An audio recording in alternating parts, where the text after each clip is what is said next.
Hi all. അപ്പോൾ കുറേ ദിവസമായിട്ട് എല്ലാവരും എന്നോട് ചോദിച്ചുകൊണ്ടിരിക്കുന്നുണ്ട് ആനന്ദ് ശ്രീബാലയുടെ റിവ്യൂ ഇട്ടില്ലല്ലോ എന്ന്. സത്യം പറഞ്ഞാൽ കാണാൻ സമയം കിട്ടാഞ്ഞിട്ടാണ്. ഇന്നലെ ഞാൻ പോയി കണ്ടു. പടത്തെ പറ്റി പറഞ്ഞു, ഇന്നലെ ഡീസൻ്റ് ആയിട്ടുള്ള ക്രൈം ത്രില്ലർ, ഭയങ്കര വൗ ഫാക്ടറുള്ള അല്ലെങ്കിൽ സീറ്റഡ് ത്രില്ലർ എന്നൊന്നും ഞാൻ പറയത്തില്ല, പക്ഷേ ഡീസൻ്റ് ആയിട്ട് തിയേറ്ററിൽ പോയി കാണാൻ പറ്റിയൊരു ക്രൈം ത്രില്ലറാണ്. ഇതിൻ്റെ സ്ക്രിപ്റ്റ് ചെയ്തിരിക്കുന്ന അഭിലാഷ് പിള്ളയാണ്, നമ്മുടെ മാളിപ്പുറത്തിൻ്റെ സ്ക്രിപ്റ്റ് റൈറ്ററാണ്. അതുപോലെ തന്നെ ഡയറക്റ്റ് ചെയ്തിരിക്കുന്ന വിനയൻ്റെ മോൻ.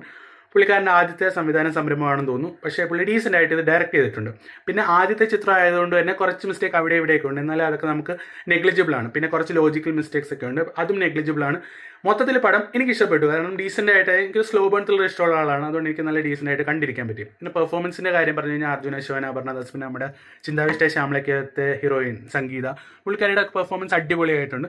അങ്ങനെ മൊത്തത്തിൽ പെർഫോമൻസ് വൈസ് ആയാലും ഡയറക്ഷൻ, സ്ക്രിപ്റ്റ്, സിനിമാറ്റോഗ്രാഫി, എഡിറ്റിംഗ് എല്ലാം ഗംഭീരമായിട്ടുണ്ട്. അതുകൊണ്ട് തന്നെ നമുക്ക് കാണുമ്പോൾ ഒരു മടുപ്പൊന്നും തോന്നത്തില്ല. 2 മണിക്കൂർ പോയതുപോലെ അറിഞ്ഞില്ല. നല്ല ഡീസൻ്റ് ആയിട്ട് കണ്ടിരിക്കാൻ പറ്റിയ മൂവി. നിങ്ങൾക്ക് എല്ലാവരും ഞാൻ റെക്കമെൻഡ് ചെയ്യും തിയേറ്റർ